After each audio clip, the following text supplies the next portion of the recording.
Welcome you all students. I come up with another question from projection of plane surface.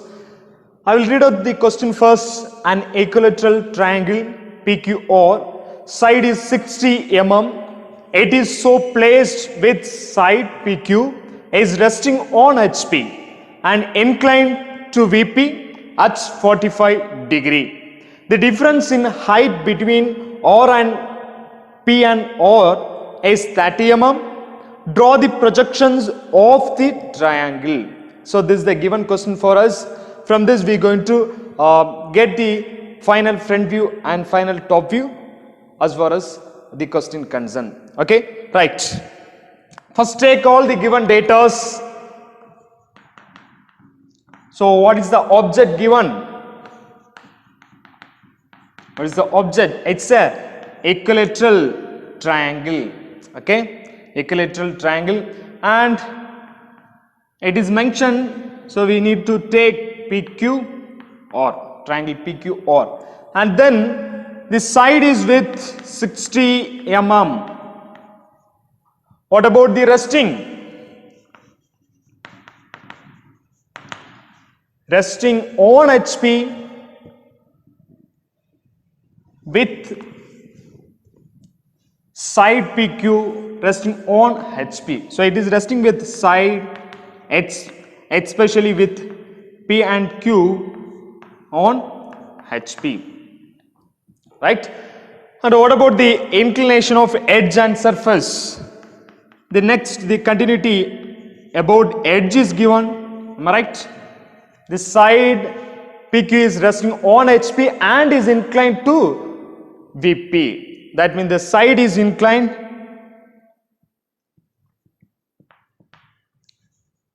which is 45 degree to VP.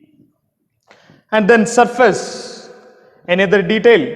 There is no detail about the surface inclination, but we have a new data. The difference in height between P and R is 30 mm. Height difference is given for P and R, which is 30 mm, which is equal to 30 mm. Okay, right. So we know, as far as the question is concerned, we need to take 3 stages. The first stage is a simple position, and the second one is a surface inclination,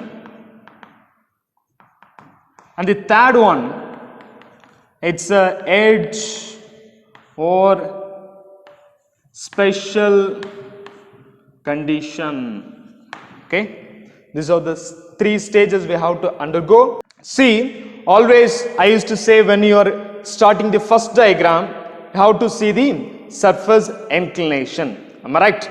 So here, as far as this condition is concerned, there is no data about the surface inclination. Okay, so how you have to keep it?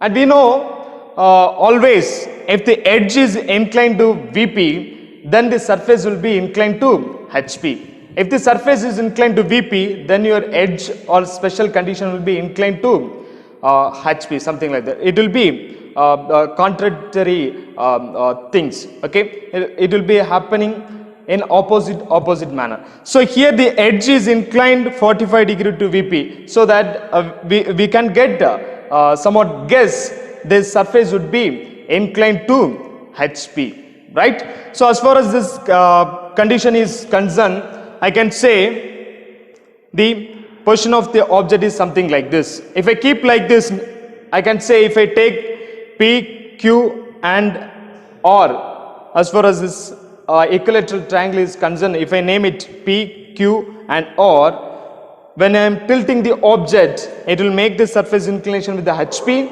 and this P and Q will rest on HP. Okay, and it has been given the edge which is resting is tilted at an angle of 45 degree to VP. So the edge which is resting on HP is tilted something like this. and there is no clear-cut detail about the inclination, but it is been given as far as the inclination is concerned. It is given a height difference between P and R. I have taken this as P, this is Q, and this is R. They have given the height difference. If I take the height of vertical, that means this R to this P, the vertical distance is given as 30. Instead of giving the inclination, they have given the height difference between the P and R. So something like this, the exact position of the object is. So for this we are going to take the observation of front view and the top view. So as far as the simple position concerned, here we know now it is inclined to HP. So first observation is taken by keeping the object parallel to HP. So from the top view we can see the true shape, right? Since it is resting, we have to take the edge on the right side. So here the diagrams comes like this. First draw a vertical line with a measurement 60, okay, with a measurement 60 mm, and then take your compass and read it in your compass 60 mm, and keeping at the end, go for a cut. From this end, go for a cut, so that you will form the equilateral triangle. It's with 60 mm for all the three sides. So I have taken the name. This is P, this is Q, and this is R. Okay, and when you are getting the projector will comes like this. We know by extending the projector, we shall identify the true shape in the where front view. So it is when it is kept parallel to HP, the observation will be a straight line. So if you draw the horizontal line between the projector, it's your view. So this is the observer position. So I can say P and R will be visible, Q will be invisible. P is visible one, P dash, and R is a visible one. You have to take a smaller. So here comes small R dash, and this Q will be invisible nearby P. Okay. Move to the second stage, surface inclination. We don't have the surface inclination exactly, but we know the height difference.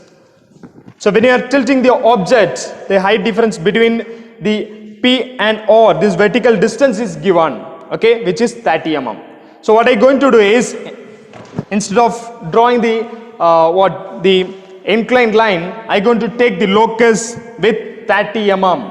Okay, so for which here I'm going to measure the vertical distance 30. Okay, both sides you measure it so that you will get a perfect horizontal line.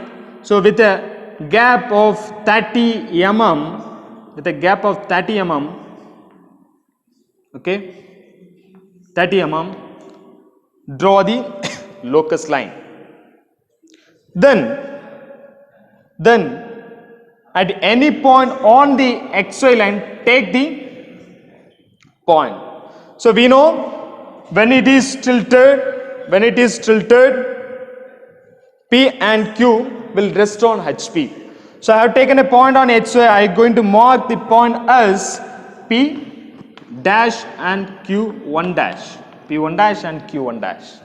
Now, with the help of compass, take the measurement from the previous stage front view, the line, taking your compass and keeping at P1 dash and Q1 dash, go for a cut mark in the locus of where? The 30 mm line. So this point is your R1 dash. If you draw a line connecting R and P, it's your front view. So if you measure it, the inclination, it shows the surface inclination with respect to HP theta. So now what is next? Just take a projector in order to find the top view for the surface inclination. So take the projector from the previous stage, take the projectors.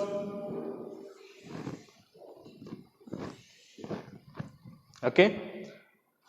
and just go for the mapping arc. Here is my R and here is my vertical R. So this is your R1. Horizontal projector, vertical projector meeting at this place. This will be P1. And here is Q and here is my vertical projector meeting at this place. This becomes Q1. Connect the line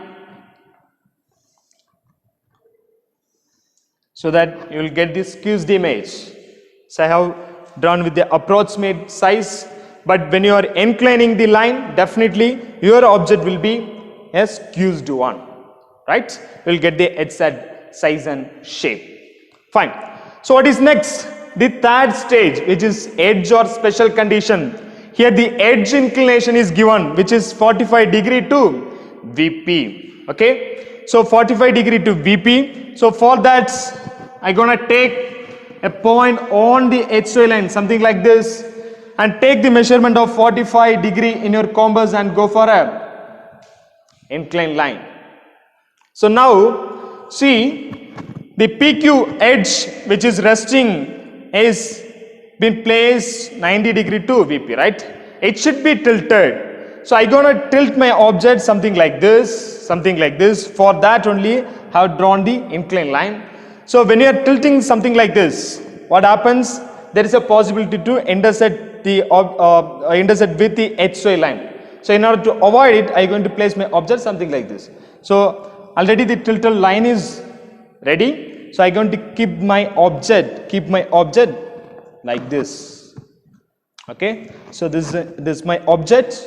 I am going to keep like this. Right. So for that, I am going to take a point Q. Here, this becomes Q2. Then take the measurement of Q to P, transfer it, you will get P2. Okay, and then where is R? Here it is. Am I right? So for that, take the measurement Q2 or the distance in your compass. From Q, just go for a cut mark. P2 or just measure it by keeping at P, go for a arc so that you will get the cut mark somewhere here. Okay, so if you connect it, you'll get the edges something like this. So this is your R2. Okay, so this is the final top view. As far as the final front view is concerned, in order to trace it, you need to take the projectors. So vertical projector is ready. Take the horizontal projectors from previous stage. So you'll get like this. P and Q will comes in a HY line. Now what is the next step? Yes, mapping, right? So for that, look for the intersection point. So here is the P and here is the P vertical. So this is your P2 dash. Here is the Q dash and here is the Q line. So it meeting at this point. So this is your Q2 dash. Or horizontal is coming or vertical. So this is your R2 dash. Connect it. P2 Q, Q2 R and R2 P. You will get the trace in the front view. So this is the final front view and this is the final top view. The difference is always we used to get the surface inclination. Okay, so by the help of that we will be identifying the first diagram where it falls. Am I right? Where it falls. So here comes it's a HP and here comes it's a VP as far as the first angle projection. But here it is missing. By this edge inclination also we can predict it. If the edge is inclined to VP, definitely your surface will be inclined to HP. With the help of that also we can predict it. As well it is resting on HP. With the help of this also we can predict it. With the help of the knowledge we have started the diagram. So here the surface inclination is not given. So what we did is we just draw the locus line with 30 mm and by the help of it we have taken the point on the HY line. We know the P and Q is resting on HY. So we have taken the point on the HY and by the help of the measurement P to R in your compass we had a cut and we draw the which shows the what the final which shows the front view in the surface inclination. Am I right? So fine. Right. Afterwards we have to mark the dimension. It's a equilateral triangle, so all the three sides with the equal measurement. So I'm going to show the dimension in this edge RP. So for that I have taken the 90-degree line from the corners and just have a parallel line like this, right above the line 60. Okay, 60. And inclination we have to measure it, and here the edge inclination is shown, so we need to mark it, which is 45 degree. 45 degree. Okay, so afterwards you have to take a note about the dimension. So you need to take a parallel lines with 5 mm gap and write all dimensions are in mm. As well you can write about the scale. Here we have used the scale 1:1. Okay, I hope you understood. Thank you so much.